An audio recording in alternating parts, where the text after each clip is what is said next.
پښتون داسې نه کوي چې په لکناس تربور دی وینه توی سله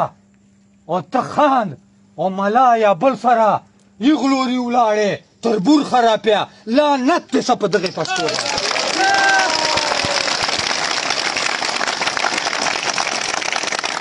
لعنت دې شه په دغه پښتو تربور سره به ناست یم 5 مړي بیا ما نه کړي او 5 مړي مې بده نه کړي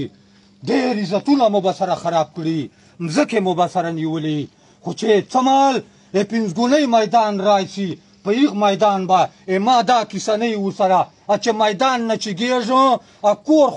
ورته رسېږي بیا هلته په ګولیو سوروای کوم دا پښتو دی تا پلار نیکه والا پلار نیکه به دی هر سړي سره بدیدار یا دشمن سره په 5 ګونی میدان چې داسې و لکه خپل ورور بیا به چې له میدان ورنه چېږېده بیا هغه لوري سوړ ککړ واړی و چې تربور هلته 5 ګونی وه پښتو میدان و هلته مې ورور وې اوس مې دشمن اوس مې دا په سوروای کړې په ګولۍ باندې دی تا ما یغو پلارو نیکو پښتو وه چې نن یې په خټو چې هډوکي پراته دي تا ما کومه پښتو ده تا ما دا پښتو ده چې تربور دی جوګي قوم والې خاورې وال دی یو شهید کا وینه توی کړه 4 زخمیان کړه ته هغه لوري ولاړې لعنت څه تر شرم په چا لعنت څه تر باندې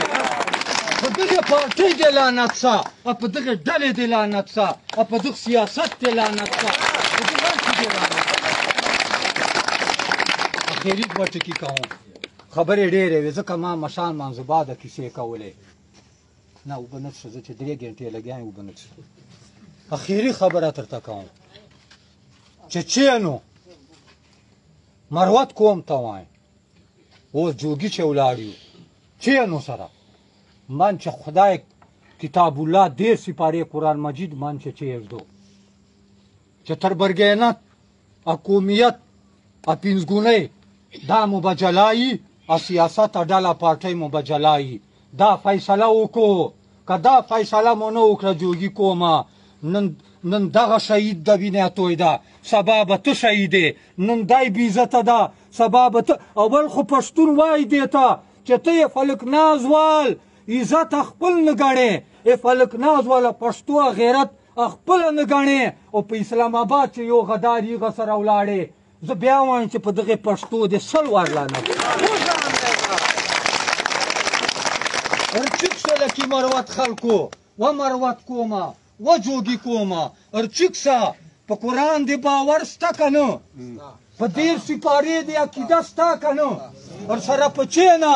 چې سیاست به ډله به پارټۍ به ګوندۍ به دا به جلایي تر برګېنت قومیت په جلایي په دغه که لاس دی خو دا مروت کومه جوګي قوم دا به کښلی لونګۍ پګړۍ به یي شامله به یي عزتمن به یي ټولې مسلې به حلي ټول حق به ورته میلاویږي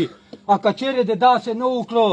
نن ذلیلې سبا به ذلیلې بل ورځ به ذلیلې چاته به مخ نسې ورکولی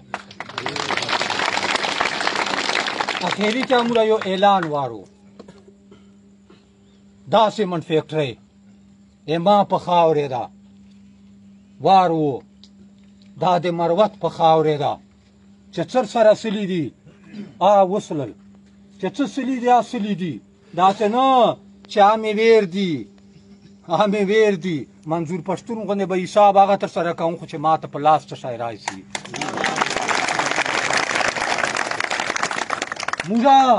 مروت کانال خړو اوبو ته انتظار ده لا به 15 ورځې یا چې زیات نه زیاتې به میاشتې په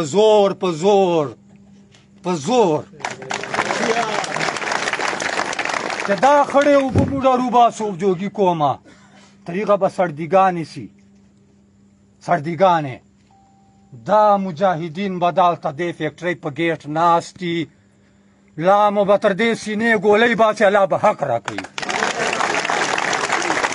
دا مو اخري اعلان ده بیا واروه